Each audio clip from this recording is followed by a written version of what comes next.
Nagkatigom ang mga partisipante sa nagkalain-laing opisina o ahensya sa gobyerno alang sa upat ka adlaw nga workshop on the formulation of the contingency plan for El Nino nga gihimo sa Visidio Prince Hotel sa Barangay Villacananga miaging semana. Ang contingency plan magsilbing giya sa City Government of Butuan sa pag-andam sa posibleng epekto sa El Nino. Pinaagi niini adunay klarong mga lakang aron mapanalipdan ang katawhan, panginabuhian, kabtangan o kinaiyahan sa dili pa og samtang nagpadayon ang drought.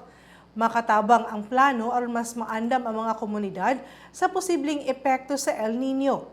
Masiguro usab niini nga adunay klarong direksyon o koordinasyon sa paghatag og mga serbisyo ug angayang suporta sa katawhan.